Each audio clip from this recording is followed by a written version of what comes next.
E o nosso primeiro presidente foi Deodoro da Fonseca, num período aí de mandato de 1889 a 1891. Deodoro da Fonseca foi o primeiro presidente do Brasil, ele era um militar e ele assumiu o poder depois da proclamação da República em 1889. Eu sempre pensei que era Teodoro. Teodoro? Aham, por causa que o tem os dois Teodoro... nomes, né? Deodoro e Teodoro. Isso, e o Teodoro acho que é lá dos Estados Unidos, né? Teodoro Roosevelt, não Tem é? o outro lá que canta sertanejo também. Também tem esse. Teodoro Sampaio, não é? Eu pensei que era esse, na real. Ele não foi eleito democraticamente, foi escolhido pelos revolucionários. Se você for olhar a visão da história em si, foi um golpe que aconteceu. Igual a gente sempre fala aqui, né? Você pode apoiar o golpe ou não apoiar o golpe. Você pode achar que ele era necessário ou não. Mas quando um tipo de governo é trocado à força, é um golpe. Foi o que aconteceu naquela época, então os revolucionários se juntaram e falaram, o presidente vai ser você, e ele liderou o governo provisório que organizou a nova república, preparando as principais leis do país. O governo dele foi instável, como seria normalmente, né? E ele governou até 1891, ou seja, por pouquíssimo tempo, 2 anos. Então em 91 ele renunciou ao cargo devido a graves problemas econômicos como inflação, falência de bancos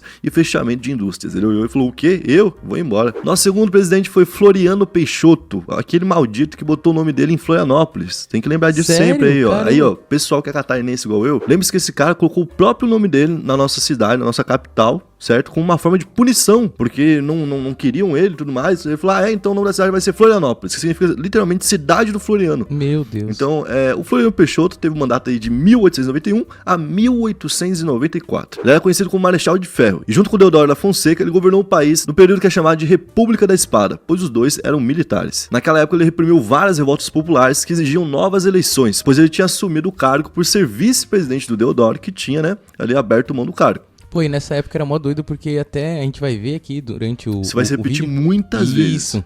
Tá? Muitas vezes. Então, como era uma época de revolução, todo mundo imaginava o Brasil de alguma forma, né? E tinha aquela elite cafeeira. O café era muito importante no Brasil. Essa elite não tava tão satisfeita assim com como o Brasil ia, e ele teve que lidar com isso. Além disso, ele lidou com a Revolução Federalista e a Revolta Armada. Então, não foi uma época também muito fácil. O terceiro presidente foi Prudente de Moraes, e ele teve o período de mandato de 1894 a 1898. Ele foi o primeiro presidente eleito pelo povo brasileiro, então o primeiro que teve votação, e também o primeiro presidente que não era um militar, que é o fim da República da Espada. Com ele, então, se iniciou a República das Oligarquias, que alternava o poder entre mineiros e paulistas, que é chamada também de política do café com leite, lembra? Porque tinha a galera do café e tinha a galera do gado ali também. Foi na época dele que aconteceu a Guerra dos Canudos, que foi um conflito onde basicamente o governo mandou muita gente lá pro sertão da Bahia para poder matar um grupo que estava surgindo e que era liderado por Antônio Conselheiro. A gente pode até fazer um vídeo somente sobre isso aqui num Brasil Bizarro, né? O quarto presidente foi Campos Salles, que iniciou sua presidência em 1898 e terminou em 1902, ou seja, ele foi o primeiro presidente do século XX. O foco dele, obviamente, era a estabilidade. Olha o que a gente tá falando, todos os presidentes tiveram revoltas e tudo mais, então ele queria um governo que ficasse, né, em paz. Então ele tentava sempre estar negociando. Pô, se vinha a elite cafeira conversar com ele dava ouvido, tentava cumprir alguma coisa, negociando e tudo mais, e ao mesmo tempo ele ia conversando e convencendo quem tava no governo junto dele. E com o tempo e com esses convencimentos, ele foi fortalecendo o governo e passando o poder mais para as próprias mãos. Na época o Brasil já tinha uma dívida externa e ele renegociou essa dívida externa para poder viabilizar a valorização do café, ou seja, a gente tava meio que devendo demais, então por isso o nosso produto, que era o café, era colocar lá embaixo porque a gente estava devendo para quem ia comprar. Então ele renegociou essa dívida para poder botar um preço um pouco melhor no café. Então isso que ele fez foi positivo na época. Ele também acabou enfrentando 2 revoltas durante o governo dele. Essa época aqui foi importante porque essa época aqui é logo depois que o Brasil se torna uma república e também é logo depois que o Brasil deixa de ter escravizados, né? As pessoas estão sem um local para onde ir, não tem nada porque eram escravizadas e era importante existir aqui uma tal de uma reforma agrária. Ele não deu ouvido para a reforma agrária e fechou com as elites agrárias, que era esse o nome dado naquela época. E por isso, então, gerou também muita revolta pelo Brasil. Nosso quinto presidente foi Rodrigues Alves, que teve mandato de 1902 a 1906. Ele foi o primeiro presidente eleito do século XX no Brasil, o outro foi o primeiro presidente do século XX e esse foi o primeiro presidente eleito no século XX. Ele é conhecido por ter sido um presidente que tentou modernizar o país de certa forma, né, criando estradas e coisas do tipo, e para isso ele utilizou de locais que eram ocupados muitas vezes por populações mais pobres, né, porque, por exemplo, você tem a casa de alguém poderoso e a casa de alguém não poderoso. Você tem que demolir uma das duas para criar a estrada. Qual que você vai demolir? Da pessoa mais pobre, da pessoa menos poderosa. E com isso, principalmente no Rio de Janeiro, a gente começou a ter o fenômeno das favelas. As pessoas subindo pro morro para ter onde morar. Porque antes elas moravam no centro, a partir dali passou a ter estrada no centro, que era necessário. Mas não houve, de novo, uma organização para criar, por exemplo, uma Coab, que hoje em dia já existe em vários locais, para que as pessoas continuassem tendo onde morar. Ele também foi responsável com o apoio do médico Oswaldo Cruz pela lei da vacinação obrigatória, que foi imposta e gerou a revolta da vacina em 1904. Foi durante também o governo dele que o Acre foi comprado pelo pelo Brasil. O sexto presidente é o Afonso Pena, que teve um período de mandato de 1906 a 1909. O Afonso Pena continuou o trabalho do Rodrigues Alves, né? Ele queria urbanizar o Brasil e também investir em saneamento básico. E ele investiu bastante na malha ferroviária, ou seja, em trens. Por um lado era muito bom, estava aumentando cada vez mais o país. Por outro lado, ele estava se enfiando cada vez mais em dívidas. E na época dele teve dois fatos importantes. Ele abriu o país para estrangeiros, para virem trabalhar para cá, já que tinha acabado a escravidão e eles queriam algum tipo de mão de obra barata para poder substituir. Era essa a realidade do Brasil naquela época. E ele também propôs a substituição da capital Rio de Janeiro para um outro local que seria Brasília, que só foi construído um tempo depois. Ele faleceu ainda enquanto presidente em junho de 1909 devido a uma forte pneumonia. E aí é onde entra o Nilo Procópio Peçanha, que teve um mandato de 1909 a 1910. O Nilo Peçanha assumiu a presidência quando o Afonso Pena faleceu e ficou pouco tempo. O governo dele foi marcado aí por bastante também revolta e coisas do tipo, mas ele fez algo bom. Ele criou o Serviço de Proteção aos Índios, que é o antecessor da FUNAI. Foi no governo dele que foi criada a Lei da Sindicalização, que reconheceu o direito da associação sindical, e também foi no governo dele que foi criada ali a aposentadoria. Algo importante. Ele durante muito tempo no Brasil foi descrito como um homem pardo, né? Depois de um tempo foi revisto como um homem negro. Então ele seria o primeiro presidente negro da história do país. Em novembro de 1910 ele renuncia ao cargo, né, de presidente para se candidatar a vice-presidente na chapa de Hermes da Fonseca, que ganha e vira o 8º presidente do Brasil, de 1910 a 1914. O Hermes era militar e voltou a trazer bastante militares para o governo. Inclusive ele tem um governo de repressão. Basicamente, se tinha uma revolta, ele metia a bala e não tinha jeito. Para começar o governo dele, ele já teve a revolta da Chibata, que foi liderado pelo marinheiro João Cândido, né, que não aceitava mais chibatadas contra homens negros em barcos e coisas do tipo, até porque a escravidão já havia acabado há um bom tempo. E também passou pela Guerra do Contestado no sul do país em 1912. Nas duas vezes ele sufocou a situação com bastante bala e sangue. Nessa época aqui também a gente teve uma crise cafeeira que deixou o governo cada vez com menos dinheiro e tendo que investir cada vez mais em repressões. Então o governo dele foi um governo de esvaziar os cofres. O nono presidente foi Venceslau Braz, que teve um período de mandato de 1914 a 1918. Esse daqui também se ferrou bastante, porque tava rolando a Primeira Guerra Mundial, ele não quis se posicionar de qual lado ele estava, por conta disso os dois lados pararam de comprar do Brasil, certo? O Brasil também não conseguia comprar de fora,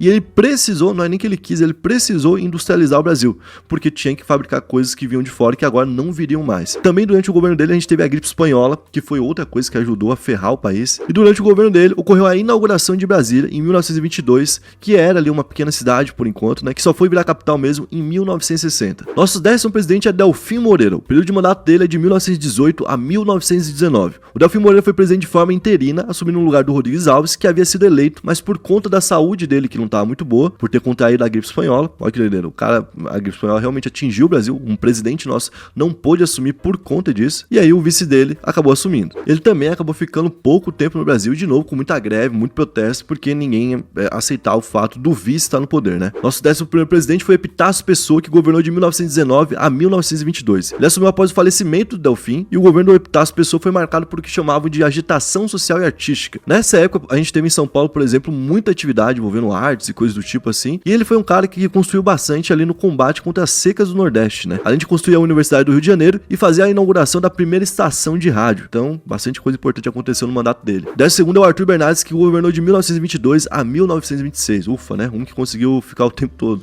Pô, eu tava percebendo agora que quase todos eles ficaram 4 anos certinho, mas isso já foi imposto desde o começo, porque os caras falam, ó, vou ficar 4 anos e cai. Aí parece que todos eles... Não, 4 anos é o período, né?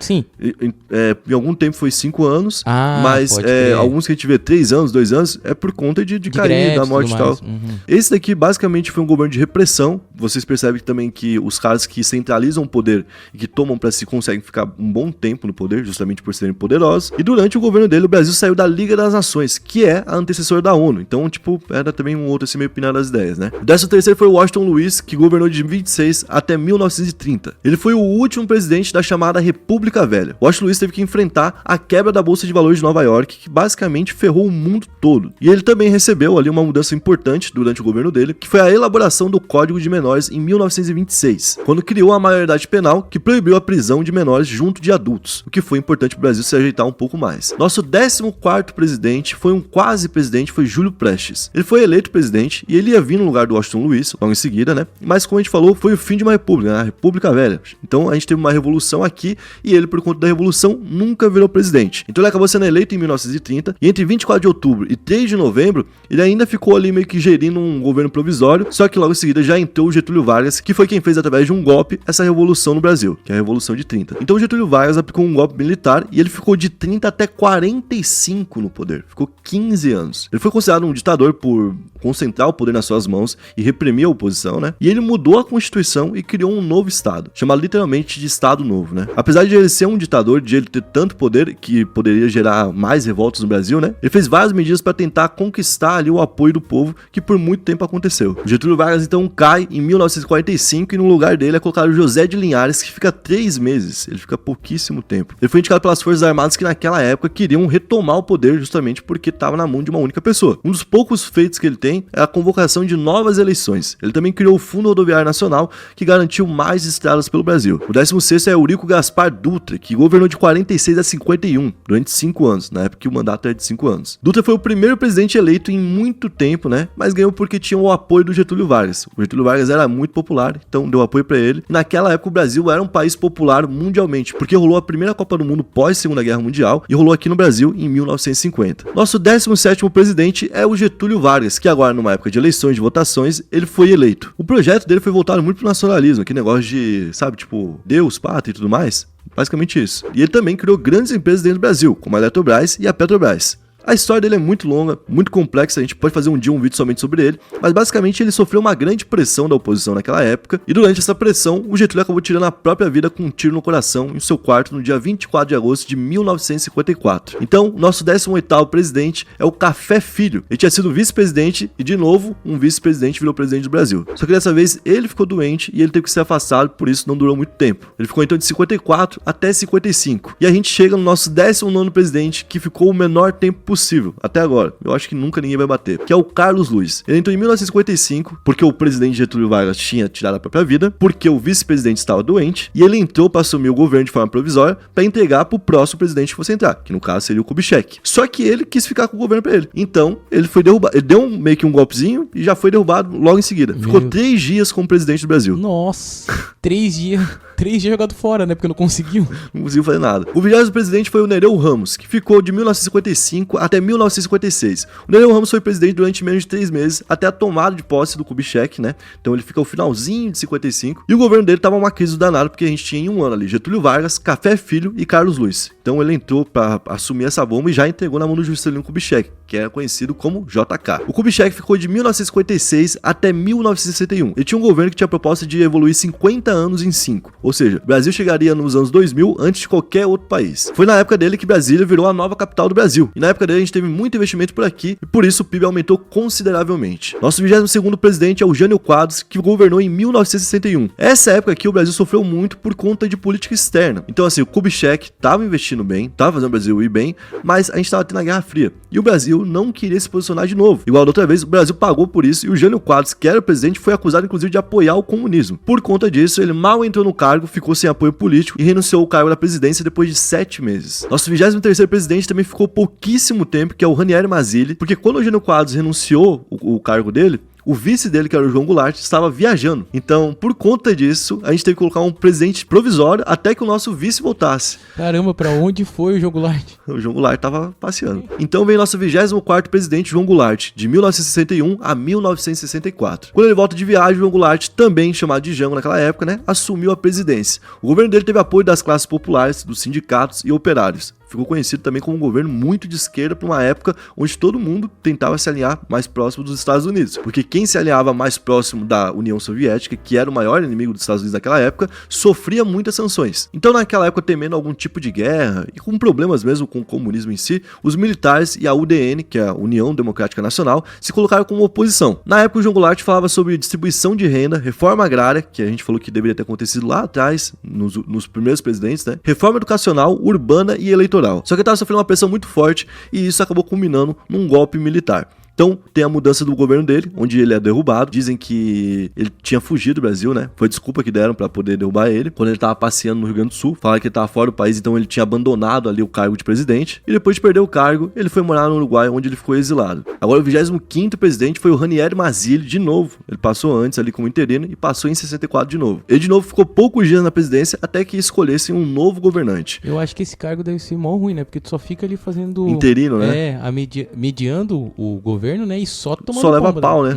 O 26º presidente foi Humberto Castelo Branco, que governou de 64 a 67 e é o primeiro presidente de fato dessa era que é considerada como ditadura militar ou governo militar. O governo dele marcou o início dessa era que durou até 1985. Ele mudou a Constituição, fechou o Congresso Nacional e instaurou a censura à imprensa, e por isso é considerado uma ditadura, assim como aconteceu no caso do Getúlio Vargas anteriormente. Além disso, Castelo Branco aboliu todos os partidos políticos que existiam, exceto 2 que eram favoráveis a ele, ao regime, né? E também ele tirou o voto das mãos do povo. O voto ficou indireto e passou a ser feito por esse núcleo de pessoas que governavam o país. Nosso 27º presidente é Arthur da Costa e Silva, que teve um período de mandato de 1967 a 1969. Costa e Silva aumentou a repressão e oposição e concentrou muito poder em si, ou seja, o que parecia ruim foi ficando ainda pior. Ele reduziu ainda mais a democracia e legalizou a perseguição política, ou seja, quem era contra, quem considerava que fosse um perigo para o governo, fosse contra ele, por exemplo, ou tivesse questionamentos contra o governo, poderia pagar com a vida. E não tinha punição para o policial que fosse mandado fazer essa execução, por exemplo. Então tudo era feito legalmente, era como se fosse direito dele fazer isso. Só que a presidência dele terminou quando ele teve um derrame cerebral. Como a doença dele foi súbita, não foi um negócio que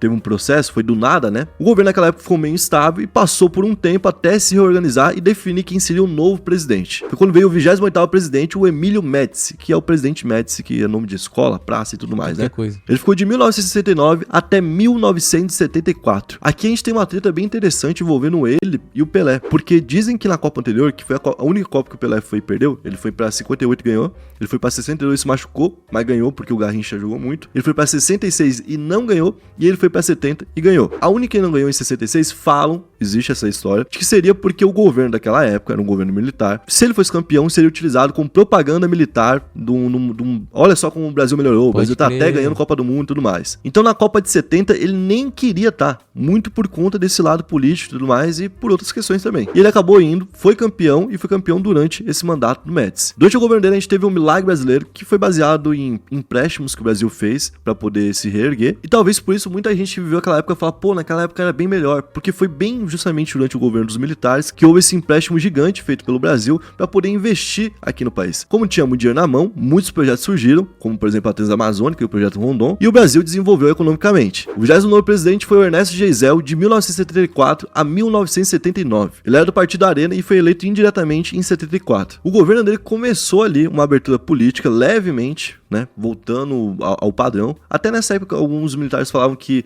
a ideia do golpe militar, alguns militares falavam abertamente, a gente tá fazendo um golpe militar porque a gente acha que o Brasil tá pendendo para um local muito perigoso, de um presidente que tinha uma tendência muito comunista, no momento onde a principal potência do mundo, que é os Estados Unidos, que acabou de bombardear Hiroshima e Nagasaki, odeia comunistas e a gente tem negócio com ele, então eles estão cobrando a gente contra a situação. Era um posicionamento que, se você for ver, você pode concordar ou não, mas ainda era válido. Então, pelo menos dessa época, a gente consegue entender diretamente que realmente foi um golpe militar. E nessa época, eles começaram a reabrir o governo para entregar na mão do povo, porque, segundo eles mesmos, não era para ficar para sempre no governo. Então, foi no governo dele que foi tirado o AI-5. O que é o AI-5? É o Ato Institucional número 5. Esses atos, ou atas, né, que foram sendo colocados na Constituição, foi uma série de mudanças nas leis que foi dando cada vez mais poder para quem era presidente desse governo militar, desse regime militar. O AI-5, por exemplo, permitia que um policial sumisse com uma pessoa e não desse explicações. Estava lá como direito, como a gente falou, não é uma coisa que o cara, não é que, tipo, como assim, o cara fez, era investigado e aí ele era inocentado. Não tinha investigação, o cara fez o que tava mandando fazer, entendeu? Então na época dele derrubaram o AI-5, mas ainda assim continuaram as repressões. Teve um caso famoso, por exemplo, do Vladimir Herzog, que era um jornalista que foi morto dentro de uma delegacia. E ele veio logo depois dos altos empréstimos que a gente fez, por conta disso e do milagre econômico que o Brasil viveu, né? Ele já tinha uma inflação de 40% na mão. Então começou uma crise desenfreada, muita gente não tinha onde morar, muita gente não tinha como pagar aluguel, certo? Que era uma questão que antes não parecia tão preocupante. Do nada a galera falou, a gente não tem como pagar aluguel, a gente não tem pra onde ir, vamos para pensar o que aconteceu pra gente não ter a nossa terra agora num país tão grande onde tem tanta terra. Quando surgiu então o Movimento Sem Terra e de volta trouxe aquela pauta da reforma agrária, que já era uma pauta lá no início, né? Pra gente ver como se eles tivessem mudado lá atrás, não tinha acontecido esse monte de coisa, né? Então, a gente não sabe precisar o que aconteceria ou não, mas a gente sabe que poderia ter tido uma mudança. E uma coisa que a gente pode perceber e cravar é que o debate no Brasil não mudou. Sim. A gente tem a impressão de que a gente nunca teve tão politizado. O povo sempre foi muito politizado. O povo sempre soube o que quer, né? O povo quer o quê? Quer uma casa pra morar, quer um carrinho ali, não precisa ser o carro do ano, não. Quer um carrinho pra ir trabalhar, não precisa ir trabalhar andando também, certo? Quer um emprego digno, vai trabalhar de segunda a sexta ali, vai trabalhar de manhã, de tarde, de noite tá de boa, vai abrir uma cervejinha, vai assistir o jogo de futebol dele. E é isso. e tá em paz, vai comer tranquilo, o filho dele vai estudar na faculdade, vai ter um emprego também, vai ter a casinha dele, vai ter o carro dele. Eu acho que o povo sempre quis isso. Foi uma pedida do povo. E assim, se viesse um cara falando, pô, eu sou 100% comunista e vou dar isso pra vocês, o povo foi junto com esse cara. Se veio um cara e falou, eu sou a favor do capitalismo e eu próprio pra vocês que o capitalismo vai dar certo e por isso vocês todos terão. O povo foi com esse cara, porque a promessa sempre foi por aí. A gente percebe um negócio, talvez seja interessante pra todo o governo de uma forma geral manter o país miserável. Porque daí a promessa continua funcionando. Claro. Porque se você realmente começa a corrigir os problemas do Brasil, você tem menos promessas para poder fazer, né? Ou promessas que não são tão emergentes para essa pessoa. A pessoa que tá com fome, quando vê um político prometendo que vai ter comida, ela vota. Agora a pessoa que não tem fome, quando vê o cara prometendo, ela analisa de outra forma, certo? Porque o básico ela tem garantido. Isso mesmo. Então é mais ou menos por aí que a gente vê que o jogo do Brasil nunca mudou muito politicamente falando, né? Nosso 30º presidente foi o João Figueiredo, que teve na presidência de 79 até 85, e ele era um general e foi o último presidente do período militar no Brasil. Basicamente ele foi encarregado de preparar o país para uma abertura, né, para poder sair da ditadura militar, e ele instaurou a lei da anistia, permitindo que políticos, artistas, jornalistas que estavam fora do país, que estavam com medo de pisar no Brasil e morrer, né, voltassem para o país, pudessem morar no Brasil, só que em troca os crimes da ditadura que teriam acontecido não poderiam ser julgados nem punidos. Então foi feito esse negócio e veio o primeiro presidente pós-ditadura militar, que foi o Tancredo Neves, o nosso 31º presidente. Ele que é avô do Aécio Neves, se eu não me engano. Avô?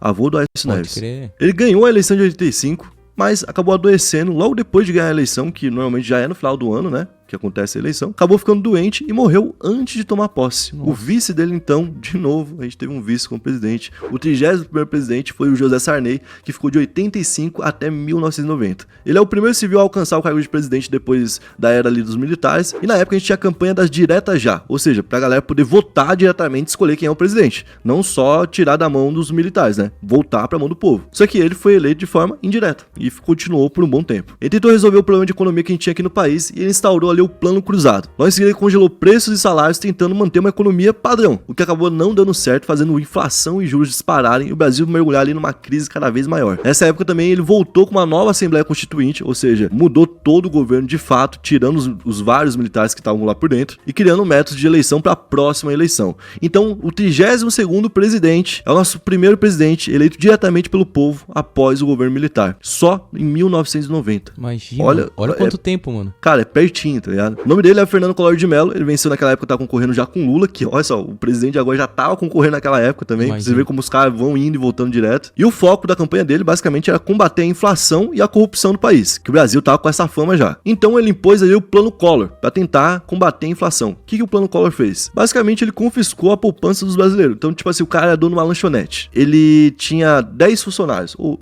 5 trabalhos de tarde, 5 de noite. No final de todo o processo ali da empresa dele, ele ganhava uns 10 mil por mês. Ele não era ricaço, ele mantinha um negócio que era sustentável e que mantinha vários empregos, certo? Esse cara, ele não podia mais fazer o saque do dinheiro que ele tinha um saque máximo que todos poderiam fazer. Então, por conta disso, ele passou a ter dinheiro suficiente para comprar a própria comida. Ele teve que fechar o negócio dele e as pessoas que trabalhavam ali ficaram sem ter onde ter dinheiro. Olha o que aconteceu com a economia do país. Olha que merda. Então, tipo, obviamente, todo mundo foi pra rua, começaram a descobrir também esquemas de corrupção envolvendo esse cara e deram início ao impeachment dele. Como ele viu que ia ser retirado do cargo, ele renunciou no final de 1992 e saiu dando lugar ao nosso 33º presidente, o Itamar Franco. Ele ficou de 92 até 95. O Itamar Franco é mais um vice-presidente que virou presidente. Ele era o vice-presidente do Collor, né?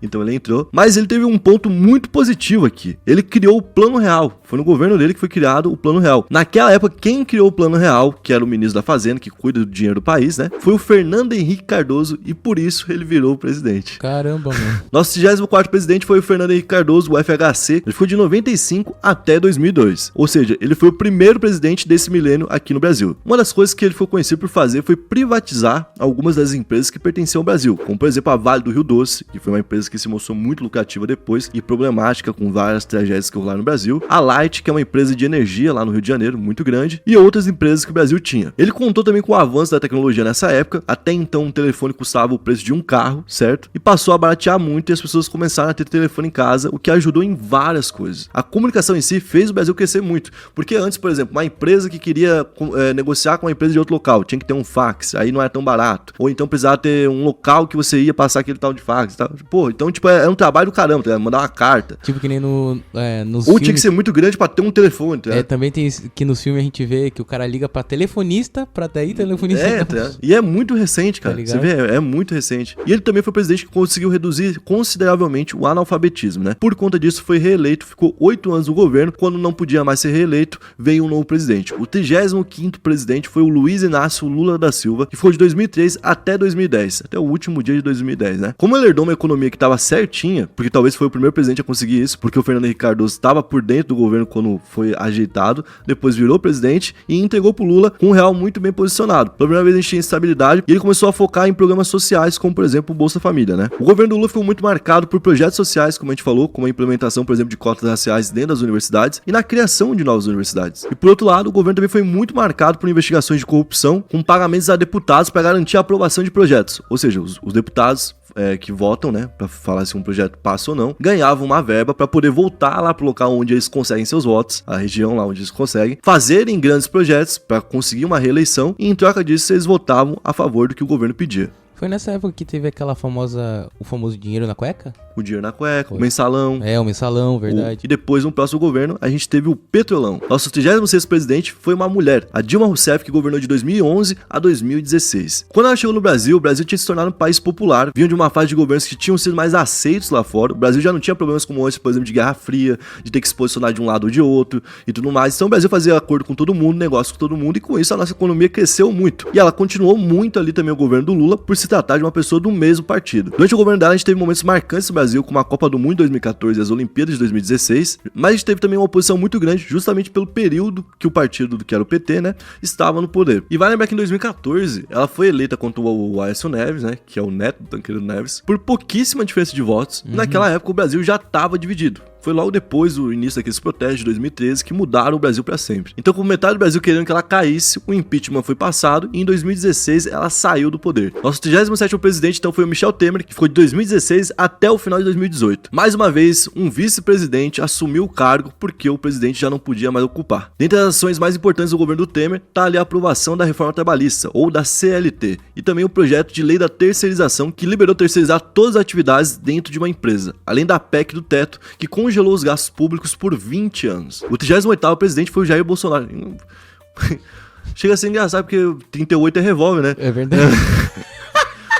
Ele ficou de 2019, assumiu em 2019, foi eleito em 2018, assumiu em 2019 e ficou até o final de 2022. Basicamente, o Bolsonaro se aproveitou bastante dessa fama de longevidade já do governo do PT, se colocou como uma oposição do PT, né, e cresceu nisso. E se tornou então presidente, prometendo acabar com a corrupção e acabar com os gastos públicos, voltando com a privatização que era comum lá na época do FHC. O governo dele não teve muita paz, muita estabilidade. Para você ter uma ideia, em 2 anos ele trocou 9 ministros, e inclusive várias vezes ministro da saúde, né, durante a pandemia. Sim. E ele teve que passar pela pandemia da Covid-19, onde ele foi bastante questionado por médicos, cientistas e pela maior parte da população, assim como o Lula é muito questionado pelas questões de corrupção, ele foi muito questionado aqui na questão de como reagiu, né, a um problema de saúde que fez quase 700 mil brasileiros perderem a vida. Inclusive, por conta disso, ele foi citado inúmeras vezes e investigado na CPI da Covid-19, e foi muito criticado também por cortes de verbas que eram relacionados à saúde e aos direitos humanos durante o seu governo. Por outro lado, foi durante o seu governo também que foi criado o Pix, que foi uma invenção bem importante, que hoje é bem útil para todo mundo, e que houve um aumento na liberação do CAC, que era uma promessa dele. Então, como ele prometeu que mais pessoas poderiam se armar facilmente, eu acho que quem votou nele acabou ficando feliz com isso. Nosso 39º presidente é de novo Lula, que agora já tá no seu 3º mandato, porque ele foi eleito em 2002, ele foi eleito em 2006 e agora foi eleito em 2022. Então, o Lula, inclusive, durante esse período que ele deixou de ser o presidente e agora que ele voltou, passou por uma prisão. Ele foi preso no dia 7 de abril de 2018, onde ele se entregou à Polícia Federal em São Bernardo do Campo, que é o local onde tem vários sindicatos e tudo mais, e que é um local onde ele tem bastante influência. E lá ele foi encaminhado à sede da Polícia Federal em Curitiba, no Paraná. E naquela época ele podia escolher onde ficar. Ele escolheu ficar lá em Curitiba para ficar próximo da onde ele foi julgado, porque ele havia sido julgado pelo Sérgio Moro dentro da Operação Lava Jato, né? Basicamente ele havia sido acusado de receber um triplex no Guarujá, com uma forma de pagamento de uma empresa chamada OAS, que estava concorrendo a contratos da Petrobras. Então a Petrobras precisa, por exemplo, escavar vários locais. Aí tem várias empresas que querem escavar e receber essa verba grande. Essa empresa aqui, que eu não sei exatamente qual é o serviço dela, tava querendo um desses serviços da Petrobras. E em troca teria passado esse triplex, teoricamente, pro Lula, né? Foi o que o Sérgio Moro, que era o juiz, considerou, e o que depois o Tribunal Regional Federal da 4ª Região, que é o TRF4, considerou na segunda instância. Então, primeiramente, o Lula foi condenado a 9 anos e depois aumentou para 12 anos e 1 mês. Ele acabou ficando preso por cerca de 1 ano e 7 meses, sendo solto em novembro de 2019, após decisão do Supremo Tribunal Federal, que questionaram o processo do julgamento e não necessariamente a sentença em si, né? Não que questionaram a decisão final, mas a forma como foi lidado todo o processo. Depois de tudo isso, em 2019, solto, ele volta a falar que seria presidente, concorre e vira presidente do país. O que mostra que o nosso país sempre foi uma novela mexicana enorme, né? Bom, esse foi o vídeo de hoje, eu espero que vocês tenham gostado da forma que eu abordou o tema. Se você, cara, é muito sentimental e se fere com qualquer palavrinha, você vai ficar ferido em algum momento aí com alguma coisa que eu falei. Eu tentei ser o mais neutro possível aqui, se eu não conseguir também, não tenho muito o que fazer. Não sou especialista político, tentei fazer um vídeo legal pra todo mundo. Eu acho que quem assistiu de boa, com o coração tranquilo, curtiu o vídeo aqui com a gente pra poder ver a bagunça que é o nosso país, certo? Então, esse foi o vídeo de hoje, espero que tenham gostado, tamo junto, valeu, é nóis.